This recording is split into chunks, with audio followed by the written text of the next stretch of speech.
السلام علیکم دوستو، آج ہم آپ کو جنگ عظیم اول کے بارے میں بتائیں گے جو وزیرستان میں شروع ہوا۔ ہمارا channel Pakhtun true story subscribe کریں اور بیل آئیکن پہ کلک کریں تاکہ نئے ویڈیوز کی نوٹیفیکیشن ملتی رہے۔ 19 سے 1920 کی مہم کا تعین 1917 کے موسم گرما میں میسوٹ رائب کی طرف سے حملہ تھا، جبکہ برطانوی فوجی دوسری جنگ میں لڑنے میں مصروف تھی۔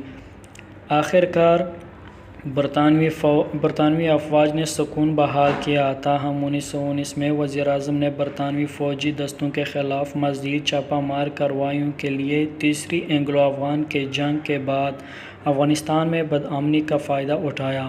اس بات پر زور دیا گیا ہے کہ ان چھاپوں کی ایک وجہ یہ بھی تھی کہ وزیروں اور محسودوں کے درمیان یہ افواہ پھیل گئی تھی کہ برطانیہ تیسری اینگلو افغان جنگ کے بعد امن معاہدے کے ایک حصے کے طور پر افغانستان کو وزیرستان کا کنٹرول دینے جا رہا ہے۔ اس امکان سے خوش اور برطانوی کمزوری کو محسوس کرتے ہوئے قبائل کو زیر انتظام علاقوں میں بڑے پیمانے پر چھاپے مارنے کی ترغیب دی گئی۔ نومبر 1919 تک انہوں نے 200 سے زیادہ افراد کو ہلاک اور 200 سے زیادہ کو زخمی کر دیا تھا۔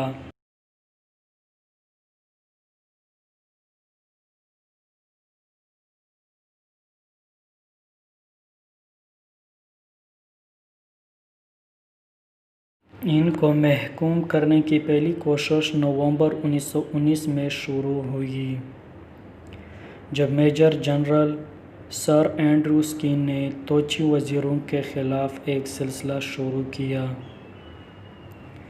یہ کارروائیاں بڑی حد تک کامیاب رہی اور شرائط پر اتفاق رائے ہوا، اور دسمبر میں اسکین نے اپنی توجہ محسودوں کی طرف موڑ دی، چونکہ 43ویں اور 67ویں بریگیڈ ایک ساتھ مل کر ڈیرہ جٹ کالم کی حیثیت سے ایک دوسرے کے ساتھ جڑ گئے اور لڑائی کے لیے پرعزم تھے۔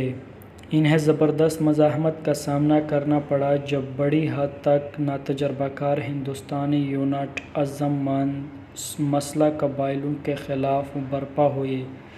پہلی جنگ عظیم کے دوران بیرون ملک مقیم وعدوں کی وجہ سے ہونے والی ہندوستانی فوج کے انکار کی وجہ سے اس مہم میں شامل بہت سے بٹالین سیکنڈ لائن یونٹ تھے، جن میں ناتجربہ کار افسروں کے ساتھ بہت کم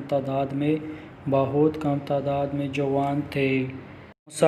موسیٰ خان محسود اور فضل الدین خان محسود کے ساتھ 12 ماہ تک لڑائی جاری رہی اور انگریزوں کو قبائلیوں کو دبانے کے لیے متعدد مواقع پر ہوائی جہاز کا استعمال کرنا پڑا۔ جنوری 1920 میں اہنائی تنگی میں 8 روزہ لڑائی کے دوران خاص طور پر 2/5ویں گورکھوں کا موقف اور 2/76ویں پنجابیوں کی کوششوں نے ان کی حمایت کے لیے جدوجہد کی۔ لیفٹیننٹ ولیم ڈیوڈ کینی کی سربراہی میں 34 اور 39ویں گڑھوال رائفلز کے صرف 10 افراد کے ذریعے موسیٰ خان محسود اور فضل الدین خان محسود کے خلاف شروع کیے جانے والا جوابی حملہ بھی اتنا ہی قابل ذکر تھا۔ اس حملے میں فضل الدین خان محسود نے ڈیوڈ کینی کو قتل کیا، جبکہ اس کو برٹش آرمی نے رزمک میں دفنایا۔ اہنائی تنگی میں لڑائی کے دوران فضل الدین خان محسود اور موسیٰ خان محسود کو بھاری جانی نقصان ہوا اور یہ وہیں ہلاک تھے۔ اس طرح ایک ماہ بعد رائل ایئر فورس کے بمباروں کے ذریعے ان کے گھروں کی تباہی ہوئی، جس نے موسیٰ خان محسود اور فضل الدین خان محسود کو عارضی طور پر زیر کیا۔ جب نومبر 1920 میں وانا وزیر اٹھ کھڑے ہوئے تو انہوں نے محسودوں سے مدد کی اپیل کی، لیکن پھر بھی اپنی پہلی شکست سے باز آؤٹ ہوئے۔ کوئی حمایت سامنے نہ آ سکی اور وزیر حزب اختلاف ختم ہو گئے۔ 22 دسمبر 1920 کو وانا پر دوبارہ قبضہ کر لیا گیا۔ ہنری جان اینڈریوز 23 مارچ 1871 کو لندن میں پیدا ہوئے اور 22 اکتوبر 1919 کو وزیرستان میں انتقال کر گئے اور بنوں میں دفنایا گیا۔ ہنری جان اینڈریو انڈین میڈیکل سروس بھی رہے اور بعد میں وزیرستان میں کارروائی کے دوران کیپٹن بھی رہے۔ 1919 سے 1920 تک جنگ عظیم اول جاری تھا۔